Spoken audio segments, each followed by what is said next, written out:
Hello there, Legends of Runeterra fans. Long time no see. I took a short break on YouTube and streaming in general because I needed some time to realize some stuff, some personal and professional stuff.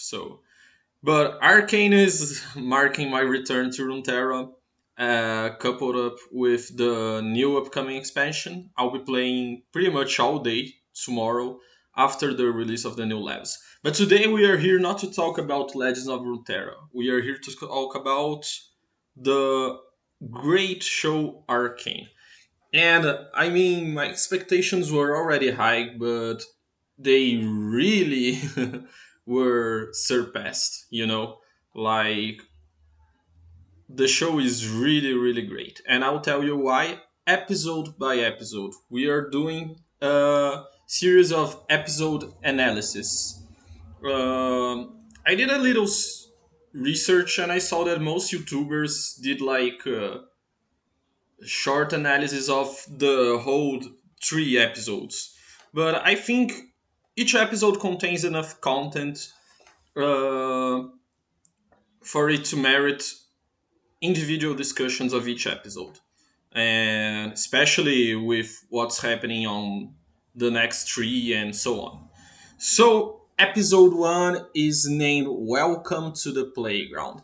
It pretty much introduces the main cast, a part of the main cast, I should say, and the dynamic between Jinx and Vi as two orphans from a confront between the, I think it's called Underside. Yeah, it's called Underside. It's not called Zone yet because they are referencing. They are talking about Zone, but Zone it's not a thing from what I understand. I don't play LoL, League of Legends, so my knowledge around the lore is pretty much all derived from Arcane and Legends of Runeterra itself. So like I was saying, it establishes the dynamic between these two orphans. Their parents died on a conflict between the underside and the top side in the figure of the enforcers, which is pretty much the police force that defends Piltover from all the criminals in underside. Uh, it's pretty much slums, the underside. It's more complex than that. There is, um, how could I say, a different power dynamic between Piltover and the underside. Um but it's akin to real life slums, They have no access to proper resources and they pretty much need to go into criminality in order to sustain themselves. So that dynamic is interesting. And after the scene where Jinx and Vi lose their parents, which, by the way, Jinx actually sees her parents dead. Uh, so that probably made a real number on her perception of reality. As we will see, she kind of lacks a sense of danger because she's not that young in the show anymore, after that flashback. And she lacks some type of control, but that will develop in the other two episodes, the next two episodes. So after that, the figure of Vander appears, right? It's Vander, yeah, his name. It's pretty much the protector of the underside and the guardian of Vi and Jinx. He takes them and educates them and pretty much is a father figure for both Jinx and Vi. And even though Vi, even in this episode, is it seems she's more connected with Vi in a sense of looking up to her and her presence there being really important for Jinx. right? More than Vander, even. It's what I got from the very first episode. So after that, we move forward in time, and they are proceeding to do a heist. And then we are introduced to both Milo and Clagger. Clagger is the name I really can't remember for some odd reason. I think Clagger is a really weird name. Um, they add a lot to the show. I think they are nice teammates. Milo is way more outspoken and, how can I say, arrogant. Clagor is like a pretty pretty chill guy, as far as I can tell. And I like their dynamic with Jinx and Vi. And by the way, Jinx is not Jinx yet. I'm saying that, but I should call her Powder. That was her actual name when she was a child. So we are now getting to know actually Powder, not exactly Jinx. So yeah, I should definitely say that. And I think they are really interesting as partners. And then we see some tension pop up, especially with Milo and Powder. Clever, as I say, is a pretty chill guy, so I think he really understands that Powder is really young and needs to work on some stuff before she can really add to the group. So their first heist gets screwed up, which at first it kind of seems that it's like Powder's fault due to not knowing how to keep their stash, their loot, safe from one of the guys that gets in their way. But later, Vi actually brings this point that I totally missed, totally flew over my head. That Milo bragged about their robbery, right? For some strangers on the street, which is definitely reckless in the underside, and the top side, because now you are pretty much going to be chased by enforcers. So, yeah, pretty childish behavior from him. But Powder misses that part of the conversation and only listens to Vi agreeing with Milo. And some people can see this as convenient, to establish the conflict. But actually, miscommunication happens a lot in real life and as such in fiction as well. And I think, especially with family, actually, you know, there is a lot of my brother said that, but my sister said that, and then you only hear one piece of the conversation and can get a totally different view from what actually happened. So Vi was she accepts that Powder has some limitations, but I don't think she kinda knows how to deal with that, in a productive way. Because Vi should kind of train Powder in some ways, um, and I don't see much guidance from Vi in that aspect. It it kind of feels like Powder is going along, and Vi always have her with the group, but they don't seem to provide much guidance to Powder. Um, but it's not her responsibility, right? Because Vi uh, pretty much grew without parents, just as Powder. Shia was a bit older from the flashback, but not that older uh, than Powder, I think. Um, I would like for them to state some ages, some character ages. But Vi should be around, I don't know, 16, and Powder should be around 12 or 13, even.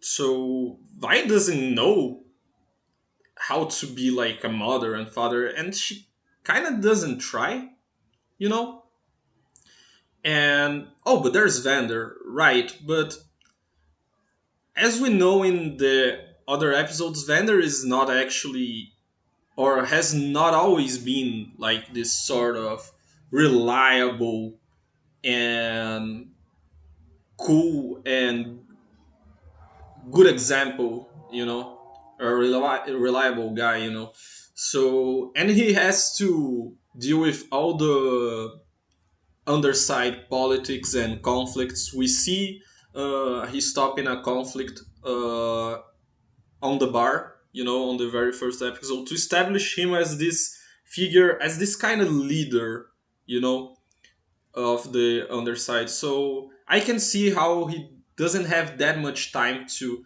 really be there for Powder because we're talking about a child. But a child in the underside, yeah, it's kind of. I think people expect more of Powder, you know. Maybe because Vi and even Vander and Milo and Clegor had to deal with the same shit as her, but did it in a better way. Maybe they were more. Yeah, Powder appears to be a little on the clumsy side, But I think it's a bit unfair to say that when people are not kind of trying to teach her to be more reliable, And I don't know, but I can understand the dynamic, and I think uh, from the points I bring up, it's way more deep than it actually appears at first. The first episode, because the first episode was the one I was kind of how what I have to talk about is, and I mean I talked a bunch already, so I think it's deeper than people realize. I try to say that in a way to not make me sound arrogant, but uh, yeah, that's what I think. I think it's a little deeper than most people think. And then we have a nice scene between Vi and Powder, on the rooftops. She's talking about her toy that was tossed around on the cables, and she definitely supports morally, like she gives moral support to Powder, but I think that's like not enough, and think no one realizes that, nor Vi nor Vander and Powder. So I pretty much thought, like I think everyone else, that would be the end of the episode. But I think they did really good on having the last scene with our mysterious villain, which is called Silko. Silko. And as far as people can tell, there are some theories, but he's not a character from League of Legends, which I think it's really great for the show because now what happens is way more. How can I say that? Damn, the word is on the tip of my tongue, man. It's way more. You can see what's happening, right? Because we kind of don't know his intentions. We don't know, uh, especially at the first episode. We pretty much know nothing about him. We are getting to know him way more on the third episode and a bit more on the second episode as well. So he brings this degree of unpredictable. He's unpredictable, right? It's unpredictable because we don't have. Oh, let me pull up the wiki page of Silco. Let me play a bit with his character on League of Legends and then listen to his voice lines. We don't have that, so we are kind of left in the dark with his influence in the show. And I think it's a really important thing to have such a core character to be a new one, so it increases the surprise factor of the whole show, right? And we don't know if in the future he's tying with the other characters like Victor and Jace would come up with on the second episode of the show. We really don't know, man. And I think it was really a really interesting and powerful introduction, with the mouse and cat scene, and some of his dialogue is, by the way, a general. No, let's finish this first. So I think it was really awesome to have Silko there. I think he works really well as a villain, especially in the other episodes. But I think it was a good and nice introduction, and to have a bit of mystery there to pretty much force me to watch the second episode, and then the second episode ends kind of on a cliffhanger. So you need to watch the third episode, but it's not like a predatory cliffhanger. It's not like you just cut the scene and there's. I think it was a cool cliffhanger. And so yeah, that was my analysis of the show, of the first episode, I should say. I think talking about all of the three episodes, um, maybe if I did like a half an hour video or so, but this is 16 minutes already. And but just to finish things up, the art direction, it's beautiful. The animation is great. My only, it's kind of like a pet peeve of mine. It's like a little complaint that is pretty specific to me. I don't like slow motion that much. I think it actually detracts from the tension and violence, and the action. There is like one slow motion scene that I liked in all the three episodes. I think just one. So when they are fighting the, what is his name? Let me check here. It's uh oh, it doesn't even show the guy from the other gang. Weird. But the guy that chases them off after the gang that, oh, is Decker Decans. I mean the rival gang, not even rival, but the other gang of that fights with them. I don't know. I don't like that whole slow motion sequence. I like how it shows to Powder that to everyone else it seems that that degree of violence is normal, but Powder is kind of emotional in that scene, and she's like, "What the fuck? I have to deal with this. Like, why? What is happening? What do I do in this context?" So, which is pretty funny because, as people know, Jinx, she really likes violence, at least to blow stuff up. So it's nice to see how Powder is afraid and sad of the violence. I think that is pretty commonplace in the underside. So yeah, but I don't like slow motion at all. But the animation was awesome. The voice acting is pretty awesome. There is a awkward scene in the second episode that I will get into my next video. But in this episode, it's impeccable. It's phenomenal, and I like the pacing of the episode pretty much. I think it's a really good introduction to the characters, and the conflict is nice with the heist going wrong. Oh, and the decision that Vander has to do now, right? Because the enforcers come up to him and say, "We need a culprit. We need someone in jail, or we will." Yeah, I'll talk that about that in the next episode. It makes more sense.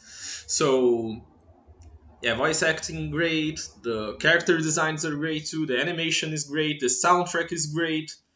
And what is the last compliment I was about to do? Oh, the dialogues. My greatest fear with Arcane would be the quality of dialogues and the overall writing, I had this fear of them trying to jam as much characters as they could, instead of, and packed with action sequences, instead of trying to craft an actual good story and paid the necessary attention to develop cool interactions and good dialogue. And I really like the dialogue in Arcane. So 20 minutes, I think it's okay.